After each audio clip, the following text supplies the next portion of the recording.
बच्चों, welcome to TNC exam prep. आज मैं आपके लिए लेके आया हूँ केमिस्ट्री के डी एंड एफ ब्लॉक के लिए कुछ इंपॉर्टेंट क्वेश्चंस जो आपके सीयूईटी 2024 के लिए बहुत ही हेल्पफुल साबित होगा। और चलिए डिस्कस करते हैं अपने क्वेश्चंस को एक एक करके। ओके, मैं क्वेश्चन नंबर 1 डिस्कस करने जा रहा हूँ। क्वेश्चन नंबर 1 कह रहा है हमारा कि इन transition element the orbitals field by electron. Transition element में कौन से ऑर्बिटल्स होते हैं जो इलेक्ट्रॉन्स के द्वारा फिल किए जाते हैं। हमारा ऑप्शन ए दे रखा है हमारा S block orbitals, S orbitals, sorry, ठीक है। क्वेश्चन नंबर 1 है हमारा, ठीक है। ऑप्शन बी हमें दे रखा है पी ऑर्बिटल्स, ऑप्शन डी है, सी है हमारा डी ऑर्बिटल्स, और ऑप्शन डी है हमारा एफ ऑर्बिटल्स। तो हम जानते हैं कि जो हमारे ट्रांजिशन एलिमेंट्स में जो होते हैं वो डी ऑर्बिटल्स जो होते हैं पार्शियली फिल्ड होते हैं, ठीक है। और इनकी जो केमिकल प्रॉपर्टी और ट्रांजिशन इनको इसलिए बोला जाता है क्योंकि एस एंड पी ब्लॉक के ट्रांजिशन में ये पीरियोडिक टेबल में लॉन्ग फॉर्म में हम देखते हैं तो प्रेजेंट भी होते हैं। तो इसका आंसर हो जाएगा option C, D orbitals are transition. Okay, next discuss करते हैं हम लोग क्वेश्चन नंबर 2। क्वेश्चन नंबर 2 है हमारा कि in the long form of periodic table the group to which the element of D block belongs to. D block element जो होते हैं किस ग्रुप से किस ग्रुप तक बिलोंग करते हैं। तो हम सब जानते हैं कि जैसे 3D 4D 5D सीरीज में हमने डी ब्लॉक हम लोग पढ़ते हैं, वो उनका जो होता है वो पीरियड्स हैं। और ग्रुप हम की बात करें तो ग्रुप डी ऑर्बिटल जो होते हैं डी ब्लॉक के एलिमेंट जो भी हैं, ठीक है, वो आपको फ्रॉम ग्रुप 3 to 12 पढ़ने हैं। यहाँ ये जो ग्रुप होता है ये डी ब्लॉक के एलिमेंट्स को शो करता है, ठीक है। तो मैं स्टेटमेंट ऑप्शन दे रखा है, पहला ऑप्शन हमारा 1 to 10, ऑप्शन बी है हमारा 3 to 12, सही है। ऑप्शन सी है हमारा 2 to 11, और ऑप्शन डी है हमारा 6 to 15। तो हमें मिल गया हमारा आंसर यहीं पे। आंसर है हमारा इस क्वेश्चन का आंसर सेकेंड आंसर बी हो जाएगा। ओके, थर्ड क्वेश्चन है हमारे सेक्शन का, the element belonging to the first transition series having atomic number. First transition series जैसे मैंने बोला 3D सीरीज में जो भी एलिमेंट होते हैं वो होते हैं 21 to 30, ये होते हैं हमारे 3D सीरीज के एलिमेंट्स। और हम बात करें यदि 4D सीरीज की तो यहाँ पे होते हैं 39 to 48, ये होते हैं हमारे 4D सीरीज के एलिमेंट्स। ओके, तो मैं पूछा है कि फर्स्ट क्या पूछा है हमें यहाँ पे, फर्स्ट ट्रांजिशन सीरीज। तो फर्स्ट ट्रांजिशन सीरीज हमें यही मिलती है 3D सीरीज, और ये 21 to 30 मिलते हैं। तो हमारा ऑप्शन है इसके हिसाब से option D. Okay, next question हम लोग डिस्कस करते हैं अपने सेक्शन का आज का। नेक्स्ट क्वेश्चन हमें कह रहा है कि to which of the following transition series the element z equal to 39 to z equal to 48 belongs. हमें दे रखा है एटॉमिक नंबर कहाँ से कहाँ तक, 39 to 48, ये हमारे कहाँ से कहाँ तक बिलोंग करते हैं। तो हम सब जानते हैं अभी जस्ट हमने पढ़ा कि ये 4D सीरीज के हैं, तो ये हमारे 4D सीरीज के एलिमेंट्स हैं। और हमें ऑप्शन में दिख रहा है कि पहला ऑप्शन हमें दे रखा है 3D सीरीज, ऑप्शन बी हमारा 4D सीरीज, ऑप्शन सी हमारा 5D series, and option D हमारा 6D सीरीज। तो हमारा आंसर हो जाएगा, इसका सही आंसर हो जाएगा सेकंड ऑप्शन जो है हमारा 4D सीरीज। इसका आंसर हो जाएगा answer B, 4D series. Okay, question 5 है हमारा आज के सेक्शन का, the electronic configuration of manganese. Manganese के बारे में इलेक्ट्रॉनिक कन्फिग्रेशन हमसे पूछ रखा है, ठीक है, और z इक्वल टू 25 दे रखा है। तो हम जानते हैं कि ये भी एक डी ब्लॉक का एलिमेंट है और एम मैंगनीज, ठीक है, और ये हमारे मैंगनीज के बारे में दे रखा है। और इसके सबसे नियरेस्ट जो नॉर्मल गैस आता है वो हमें देखने को मिलता है कि आर्गन, ठीक है। तो हम इलेक्ट्रॉनिक कन्फिग्रेशन लिखते हैं आर्गन 18 3d5 4s2, ये हमारा इलेक्ट्रॉनिक कन्फिग्रेशन हो जाएगा मैंगनीज के लिए इन न्यूट्रल स्टेट में, ठीक है, ग्राउंड स्टेट में जो हम इलेक्ट्रॉनिक कन्फिग्रेशन देखते हैं मैंगनीज की। तो हमारा फर्स्ट ऑप्शन दे रखा है आर्गन 3d4, देन है हमारा 3d5 4s1, देन हमारा 3d5 4s2, और हमारा 3d6 4s1, ठीक है। तो इसके हिसाब से हमारा ऑप्शन हो जाएगा, इस क्वेश्चन का सही आंसर हो जाएगा हमारा ऑप्शन सी। क्वेश्चन नंबर हम लोग 6 डिस्कस करते हैं अपने सेक्शन का। क्वेश्चन नंबर 6 है हमारा, the number of unpaired electron in nickel. Nickel में कितने नंबर ऑफ अनपेयर्ड इलेक्ट्रॉन्स होते हैं। तो हम लोग सबसे पहले निकेल के बारे में बात करते हैं, ठीक है। निकेल भी हमारा एक डी ब्लॉक का 3D सीरीज का ही एलिमेंट है, और निकेल और इसका हम एटॉमिक नंबर जानते हैं 28, ठीक है। तो इसका इलेक्ट्रॉनिक कन्फिग्रेशन हम लिखेंगे कितने, आर्गन 18 3d8 4s2। अब देख सकते हैं 18 + 2 20, और ठीक 28। ओके, अब हमें बोल रखा है कि नंबर ऑफ अनपेयर्ड इलेक्ट्रॉन्स कितने होते हैं। तो हम यहाँ पे देख लेते हैं डी ब्लॉक के लिए 3d8 के लिए, ठीक, 1 2 3 4s2, 3d8 and 4s2, 1 2 3 4 5 6 7 8। तो हमें यहाँ पे 2 अनपेयर्ड इलेक्ट्रॉन देखने को मिल रहे हैं, बाकी सारे इलेक्ट्रॉन्स हमारे पेयर्ड हैं यहाँ पे, तो यहाँ पे हमें 2 अनपेयर्ड इलेक्ट्रॉन्स मिलेंगे, 2 अनपेयर्ड इलेक्ट्रॉन्स हमें दिख रहे हैं। और इसके हिसाब से हमारा आंसर हो जाएगा, इसका 0 नहीं होगा, 2 आंसर सही है, 4 और 8, ठीक है। तो आंसर हमारा बहुत इजी क्वेश्चन है ये, आंसर बी चला जाएगा हमारे इस क्वेश्चन का। Okay, 2 unpaired electrons in case of निकल। ये हमारा जब भी है, ये हमारा न्यूट्रल स्टेट, ग्राउंड स्टेट का कन्फिग्रेशन दे रखा है निकल के लिए। नेक्स्ट है हमारा क्वेश्चन नंबर 7। क्वेश्चन नंबर 7 कह रहा है which of the following is a transition element as ground state electronic configuration. देखिए क्या होता है ना, 3D सीरीज या 4D सीरीज जहाँ भी हम देखते हैं तो जिंक, कैडमियम, मरकरी, इनको डी ब्लॉक में तो रखा गया, पर इन्हें ट्रांजिशन एलिमेंट नहीं बोला गया, क्योंकि ट्रांजिशन एलिमेंट्स की जब हम अकॉर्डिंग टू IUPAC जब हमने डिफिनेशन ली ना, तो यही कहा कि जो इनकम्प्लीटली फिल्ड डी ऑर्बिटल होना चाहिए। और हम सब जानते हैं कि जिंक, कैडमियम और मरकरी ये अपने न्यूट्रल मतलब स्टेट में या फिर आयनिक कंडीशन में, यहाँ पे डी ऑर्बिटल्स कम्प्लीटली फिल्ड होते हैं, और इसलिए हम इसको ट्रांजिशन एलिमेंट की तरह नहीं ट्रीट करते हैं। तो जिंक, कैडमियम, मरकरी को हम लोग ट्रांजिशन एलिमेंट की तरह नहीं ट्रीट करते हैं। तो हम इसके हिसाब से आंसर देखते हैं अपना। हमारा पहला ऑप्शन दे रखा है AU, मतलब गोल्ड है हमारा, ठीक है।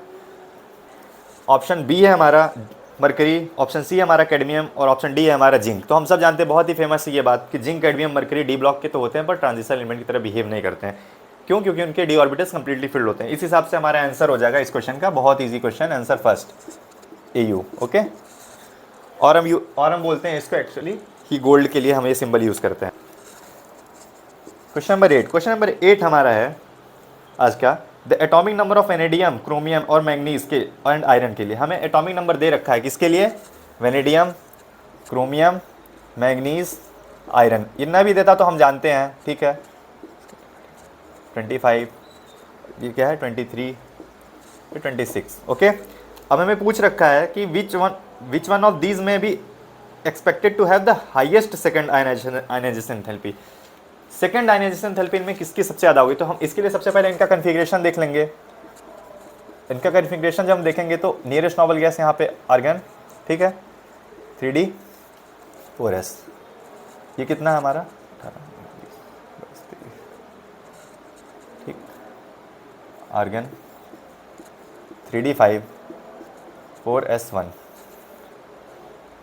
आर्गन 3D 5, 4s2, और आर्गन 3D 6, 4s2।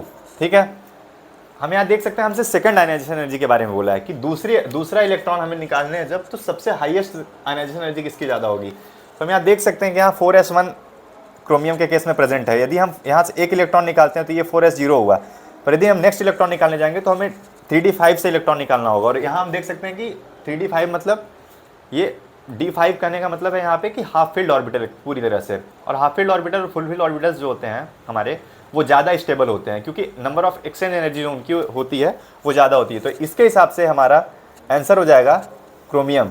ठीक है, तो हमें ऑप्शन में दे रखा है क्रोमियम, सेकेंड है हमारा ऑप्शन, आंसर बी है हमारा क्रोमियम। और इसका रीज़न सिर्फ यही है, इनका configuration 3D 5 and 4s1 second ionisation energy की बात जब हम कर रहे हैं। क्वेश्चन नंबर 9 हम देखते हैं अपने सेक्शन का। क्वेश्चन नंबर 9 हमें कह रहा है ओके कि an element is in +3 state form. ठीक है, इट्स इलेक्ट्रॉनिक कन्फिग्रेशन इज, हमें एक एलिमेंट है जो m बता रखा है और ये +3 कंडीशन में है, और इसका इलेक्ट्रॉनिक कन्फिग्रेशन हमें दे रखा है AR3D1। इट मीन्स कि +3 स्टेट में है, यानी कि हम न्यूट्रल स्टेट में जब बात करते हैं तो हमें न्यूट्रल स्टेट में इसका कन्फिग्रेशन मिलेगा AR समथिंग 4s से हमने कुछ इलेक्ट्रॉन निकाले होंगे, 4s यहाँ 0 है, ठीक है, तो 4s2 एंड 3D2। यदि हम ये देखते हैं तो हमें कन्फिग्रेशन देखने को मिलेगा, ठीक है, और ये कन्फिग्रेशन हमारा है एलिमेंट टाइटेनियम के लिए। ठीक है, टाइटेनियम के लिए हम जब 22 है, ठीक है, और यहाँ से टाइटेनियम को +3 फॉर्म में जब भी लिखेंगे, टाइटेनियम +3 फॉर्म में हम लिखेंगे तो हमें यही लिखने को मिलेगा AR3D1 4s0। ओके, यहाँ पूछ रहा है कि ये कौन सा आयन है, Ti3+, Sc3+, वेनेडियम 3+, क्रोमियम 3+। ठीक है, स्कैंडियम 3+ क्या होता है 21। स्कैंडियम में 3 इलेक्ट्रॉन हम यदि निकाल लेते हैं तो वो नियरेस्ट नोबल गैस कन्फिग्रेशन वो आर्गन के जैसा हो जाएगा। वेनेडियम को निकालते हैं तो वो वहाँ पे ऐसा नहीं हमें देखने को मिलेगा। ठीक है, 23 होता है उसका इलेक्ट्रॉनिक कन्फिग्रेशन, तो हमें जब भी हम 3 इलेक्ट्रॉन निकालेंगे तो वहाँ पे 3D2 बचेगा। ठीक, क्रोमियम की बात करते हैं हम लोग, क्रोमियम में 3+ ले जाएंगे, तो अभी हमने देखा जैसे 3d5 4s2 4s1 है, ठीक है। तो क्रोमियम में हम जब देखेंगे +3 स्टेट में तो 3d4 वो बच जाएगा। तो इसके हिसाब से हमारा आंसर हो जाएगा, इस क्वेश्चन का आंसर हमारा हो जाएगा answer first Ti3+। Okay, next question हम लोग डिस्कस करते हैं, क्वेश्चन नंबर 10।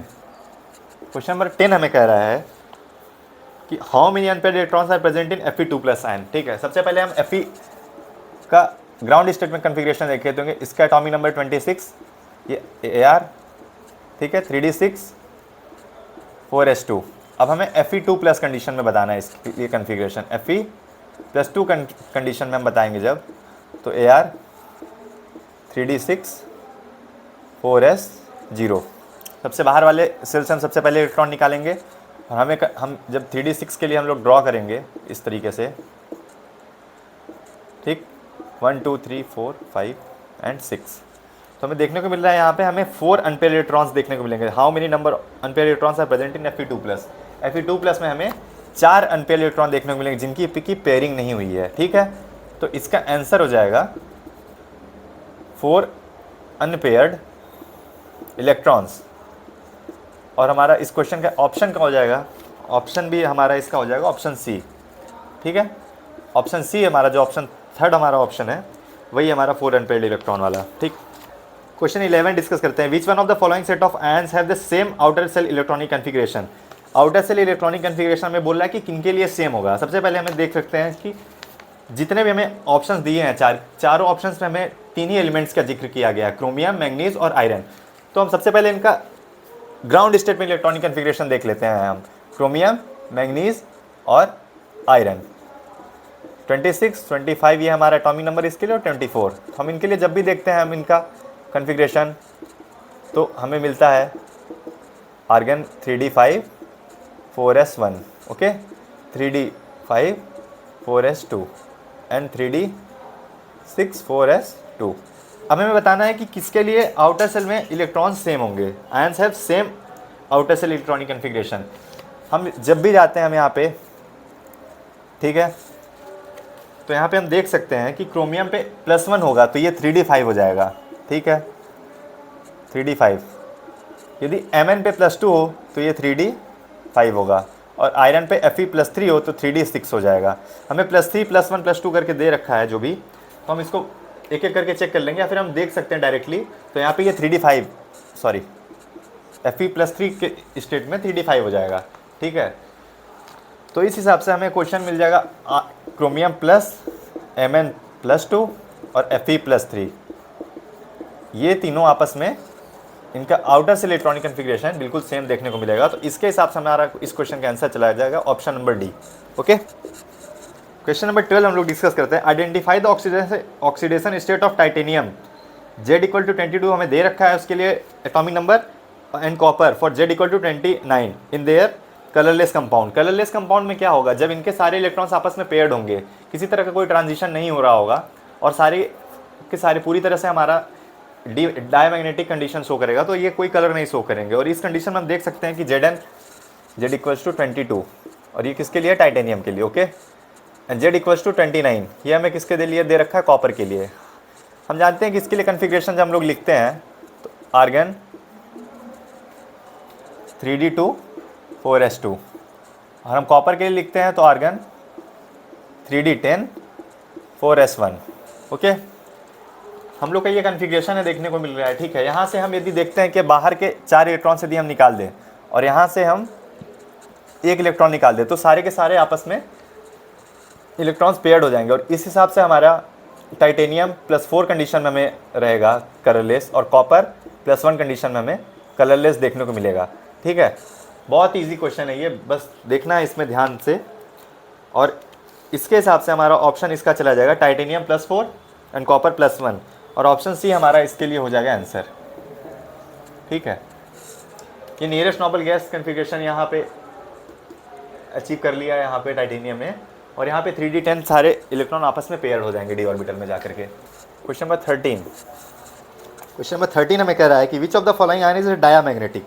हमें 4 आयन्स के बारे में दे रखा है जो अपने आयनिक कंडीशन में है, ग्राउंड स्टेट में नहीं है, और उनके बारे में पूछ रखा है कि कहाँ कौन से ऐसे हैं इनमें से जो डायामैग्नेटिक हैं। डायामैग्नेटिक वो होंगे जिनके सारे इलेक्ट्रॉन्स आपस में पेयर्ड होंगे। ठीक है, हम स्कैंडियम की बात करते हैं तो हमें स्कैंडियम के लिए हम लिखते हैं 21, ठीक। वेनेडियम के लिए लिखते हैं 23, क्रोमियम निकेल है हमारा 28, ओके, और आयरन है हमारा Fe26। हम देखते हैं स्कैंडियम हमें +3 फॉर्म में दिया है, स्कैंडियम हमें +3 फॉर्म में दिया है यदि, तो आर्गन 3, इसके बाद 3D0 4s0,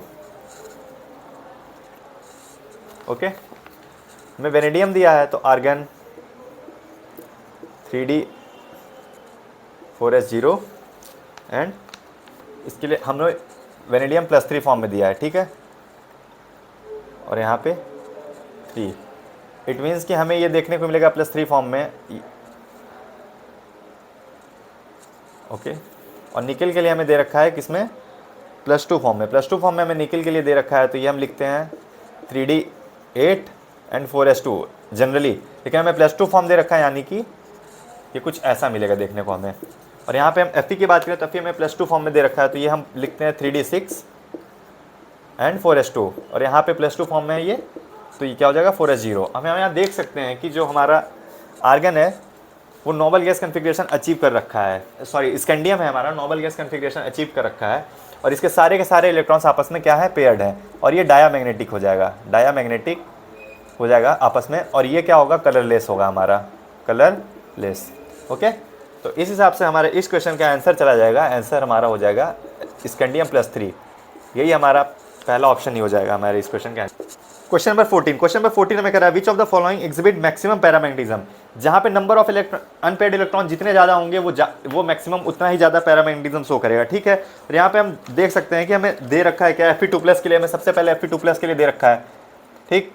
Fe+2 में हम देखते हैं, हमें कन्फिग्रेशन लिखते हैं 3D6 4s0, ओके। हमें दे रखा है सेकंड है हमारा Fe+3, Fe+3 है हमारा 26 एटॉमिक नंबर के साथ, ये 3D5 4s0, ओके। थर्ड है हमारा क्रोमियम, क्रोमियम +3 स्टेट में है, ये होगा 3D3 4s0, ठीक है।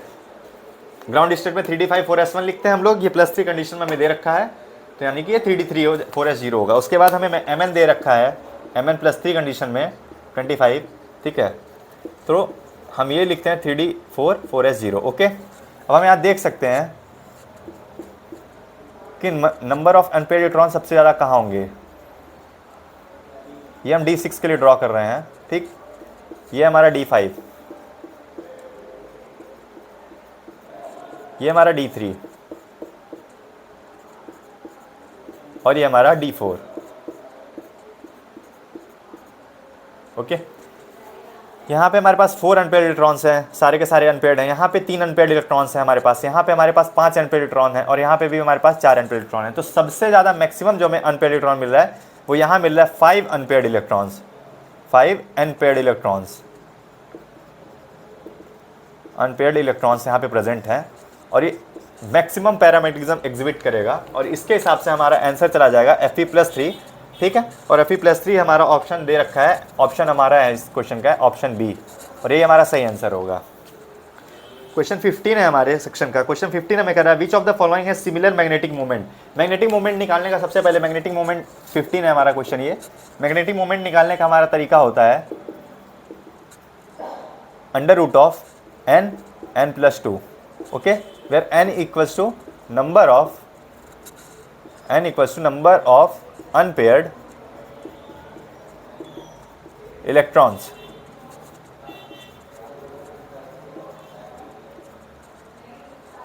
ओके।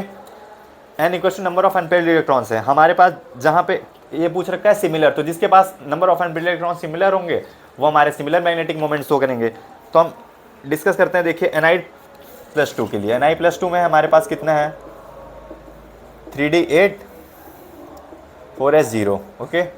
उसके बाद हमें क्या दे रखा है कोबाल्ट+2, इसके लिए क्या हो जाएगा 3D7 4s0, ओके।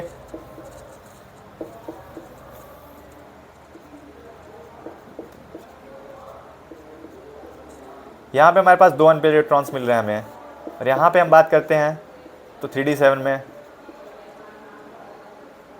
यहाँ पे 3 अनपेयर्ड इलेक्ट्रॉन्स मिल रहे हैं। तो इस हिसाब से हमारा ऑप्शन ए तो नहीं होगा, ठीक है। ऑप्शन बी की बात करते हैं अब।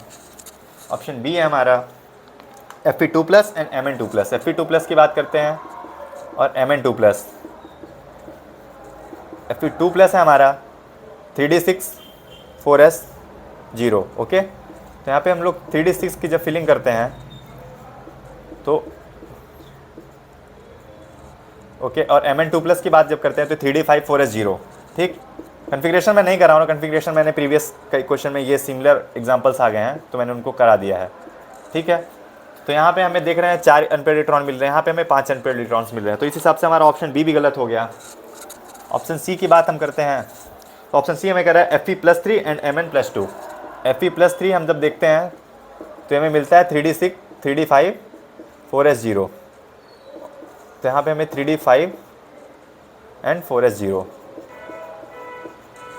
और Mn+2 ये भी हमें मिलता है 3d5 4s0। तो यहाँ पे भी हम नंबर ऑफ अनपेयर्ड इलेक्ट्रॉन्स देखते हैं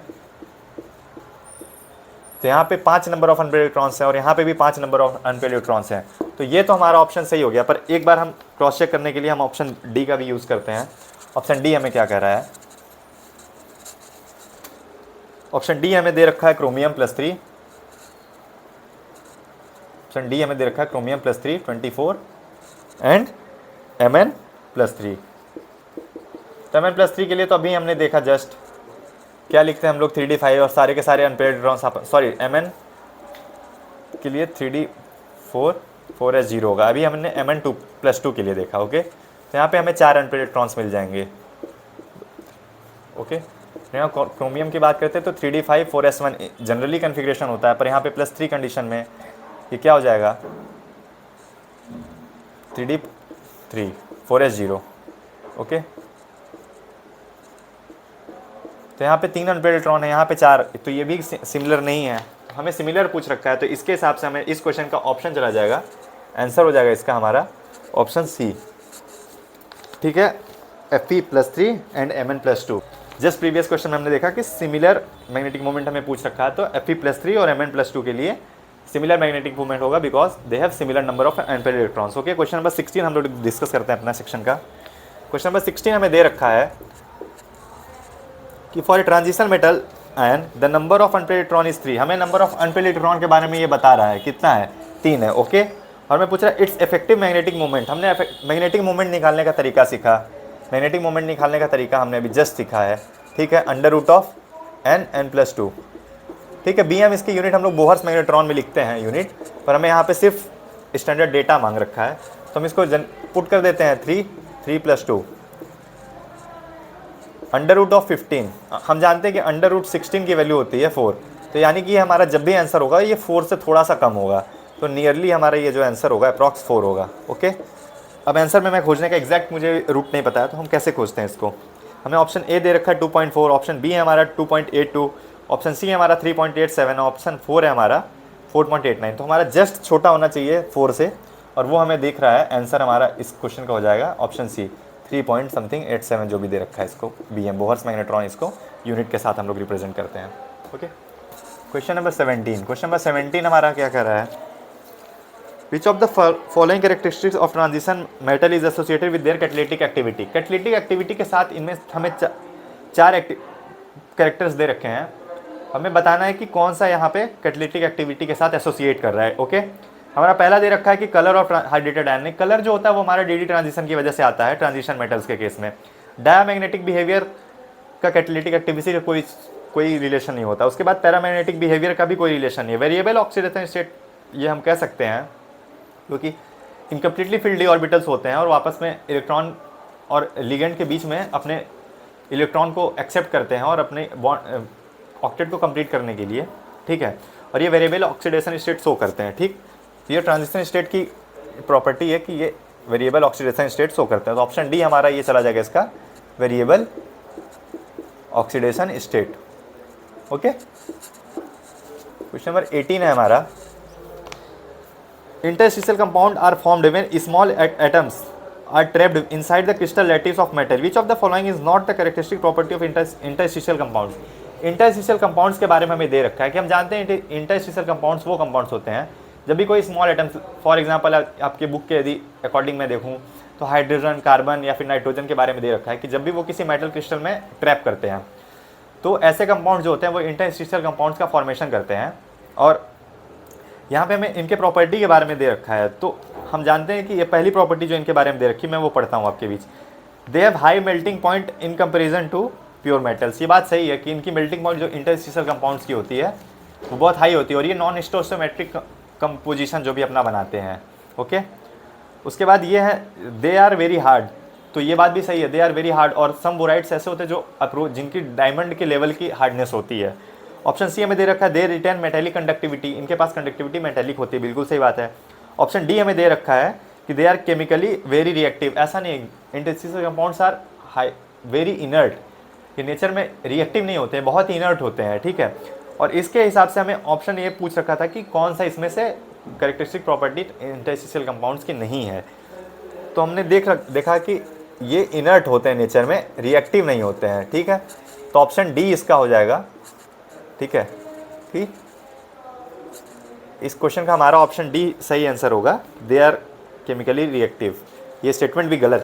क्वेश्चन नंबर 19, क्वेश्चन नंबर 19 हमारे सेक्शन का है कि which of the following element is alloyed with copper to form bronze. ठीक है, कौन सा एलिमेंट ऐसा है कॉपर के साथ मिल करके जो ब्रॉन्ज बनाता है। हमें 2-3 अलॉय के बारे में पढ़ना है, जैसे एक ब्रास कॉपर जिंक के साथ जब बनाता है, copper with zinc, copper with zinc, ये हमारा क्या बनाता है, ब्रास। Okay, brass.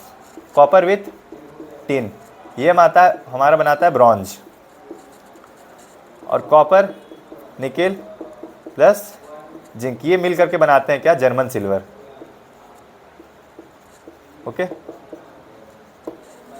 हमें पूछ रखा है ब्रॉन्ज के बारे में। ठीक है, कि कॉपर किसके साथ मिल करके ब्रॉन्ज बनाता है, तो हम देख सकते हैं ऐसा हमारा टिन है और इसके साथ ये मिल करके ब्रॉन्ज बनाता है, और इसके हिसाब से हमारा इस क्वेश्चन का आंसर चला जाएगा ऑप्शन बी।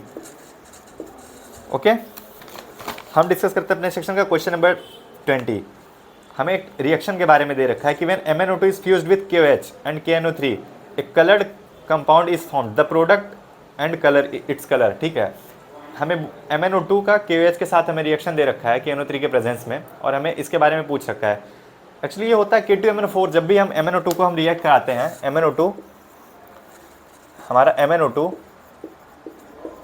जब रिएक्ट करता है किसके साथ, KOH के साथ, तो हमें K2MnO4 मिलता है देखने को। ओके, और ये कलर में कैसा होता है, dark green, dark greenish colour का होता है ये। ओके, डार्क ग्रीन कलर का होता है ये, और यही हमारा एक रूट होता है, इसी रूट के थ्रू हम जाते हैं अपने परमैंगनेट के प्रिपरेशन के लिए। यहाँ पे हम फिर एसिडिक कंडीशन में उसको डिस्प्रोपोर्शनेशन कराते हैं या फिर न्यूट्रल कंडीशन में, तो हमें K2MnO4 से हमें KMnO4 मिलता है और MnO2 मिलता है आगे जा करके। ठीक है, तो हमें यहीं तक रुकना है, और इसके बारे में पूछ रखा है कि हम जो रिएक्ट करा रहे हैं उसका कलर और क्या बनेगा, तो K2MnO4 बनेगा, उसका कलर हमारा डार्क ग्रीन होगा। ठीक है, और इसमें हमें दे रखा है पहला ऑप्शन K2MnO4 कलर हमारे ग्रीन दे रखा है, कोई बात नहीं। हमें ऑप्शन बी दे रखा है KMnO4 एंड पर्पल कलर, नहीं KMnO4 तो यहाँ से हम आगे जब जाएंगे तब बनाएंगे। ठीक है, ऑप्शन सी हमें दे रखा है Mn2O3 और ये किसका कलर है, ब्लू, और ऑप्शन हमें डी दे रखा है K3MnO2, ऐसा कुछ नहीं बनता है। ठीक है, तो इसका बहुत सीधा सा ये बहुत सिंपल क्वेश्चन है, आंसर ए हो जाएगा K2MnO4 एंड डार्क ग्रीन और ग्रीन, जो भी इसमें दे रखा है आप उसको रिपोर्ट करेंगे आंसर को। ठीक, क्वेश्चन नंबर 21, क्वेश्चन नंबर 21 हमारा है gadolinium belongs to 4F series. ठीक है, लेंथेनॉइड ब्लॉक का क्वेश्चन है, हमें दे रखा है लेंथेनॉइड्स का। ठीक है, कि एफ ब्लॉक में जो भी हमें पढ़ते हैं, एफ ब्लॉक में हमें लेंथेनॉइड्स और एक्टिनॉइड्स की केमिस्ट्री पढ़नी होती है, तो हमें उसके बारे में दे रखा है कि गैडोलिनियम है हमारा एलिमेंट। ठीक है, गैडोलिनियम हमारा, इसका सिंबल GD होता है और इसका एटॉमिक नंबर होता है 64। ठीक, तो हमें दे रखा है कि gadolinium belongs to 4F series, its atomic number is 64, which of the following is the correct electronic configuration. ठीक है, तो इसीलिए करेक्ट इलेक्ट्रॉनिक कन्फिग्रेशन होता है ज़ीनॉन। ठीक है, 4F7 5D and 6S1 I think. Okay, sorry 6S2।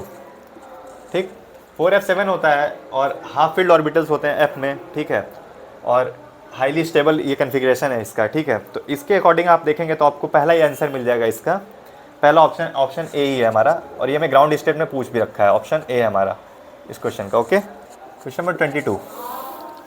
Question number 22 हम लोग जब डिस्कस करते हैं तो हमें एक दे रखा है कि the atomic radius of zirconium and hafnium almost same, identical और सेम, ठीक है। This is because of, zirconium और हाफनियम के बारे में हमें बोल रखा है कि जिरकोनियम एंड हाफनियम, इनका जो एटॉमिक रेडियाई होता है similar atomic radii, similar atomic radii,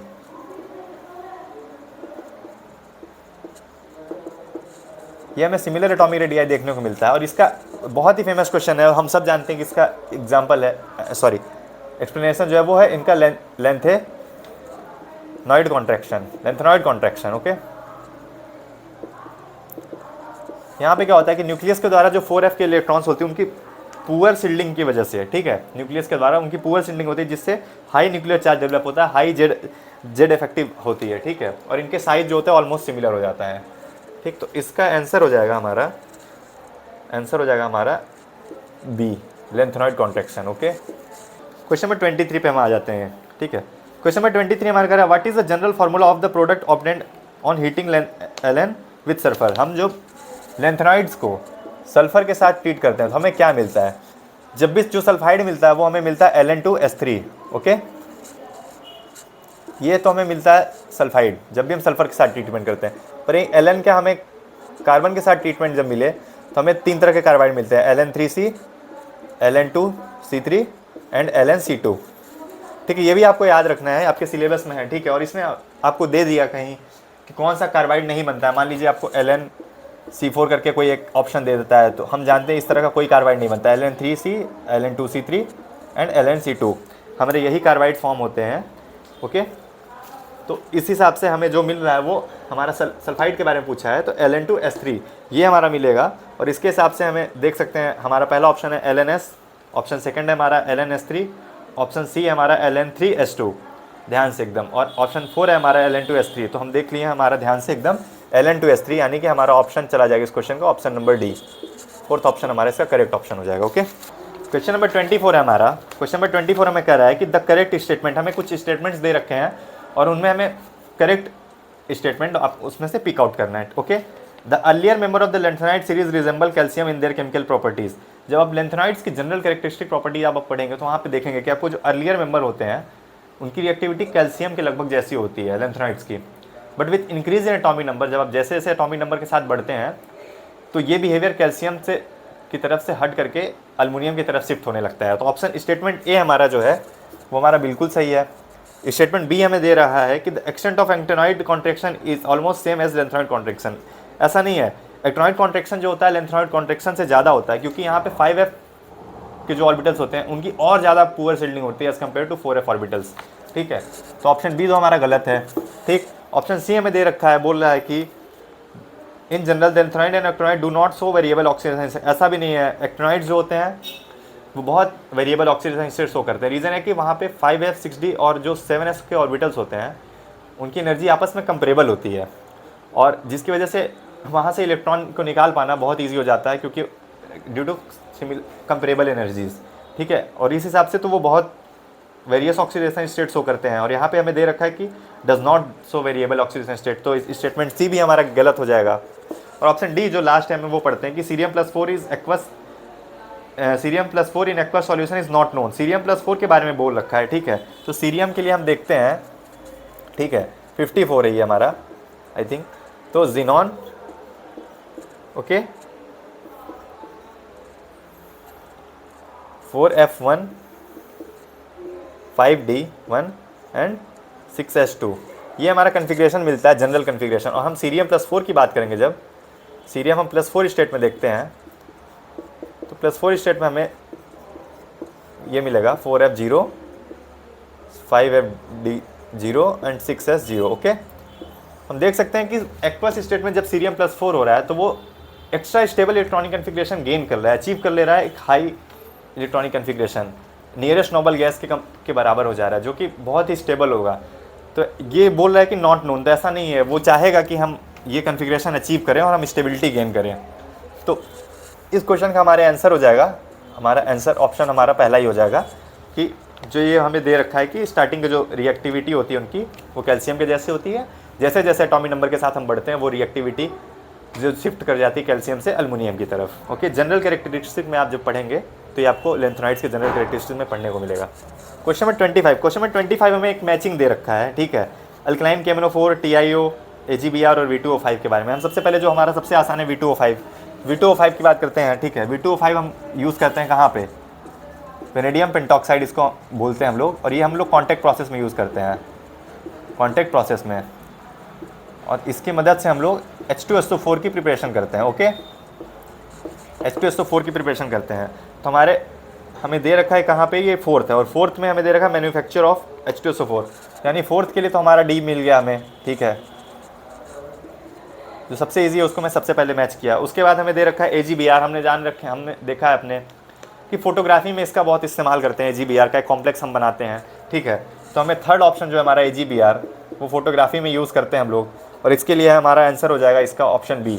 okay, हमें उसके बाद दे रखा हमें सेकंड TiO के बारे में। TiO जैसे TiO2 होता है जिसको हम लोग र्यूटाइल बोलते हैं, उसी तरह एक TiO हमारा, इसको पिगमेंट इंडस्ट्रीज़ में यूज़ करते हैं, जैसे पेंट्स में, पेपर में, फूड मटेरियल्स में, यहाँ पे जहाँ हमें वाइट मेटल्स की डिमांड होती है जहाँ पे हमें, तो उस जगह पे यूज़ करते हैं यहाँ पे इंडस्ट्रीज़ में, तो TiO का हम यूज़ करते हैं यहाँ पे, ठीक है। सेकंड हमारा हो जाएगा पिगमेंट इंडस्ट्रीज़ में। ओके, इसी तरीके से MnO2 एक हमारे पास होता है, ठीक है, और उसका इस्तेमाल हम लोग ड्राई बैटरी सेल्स में यूज़ करते हैं, ठीक।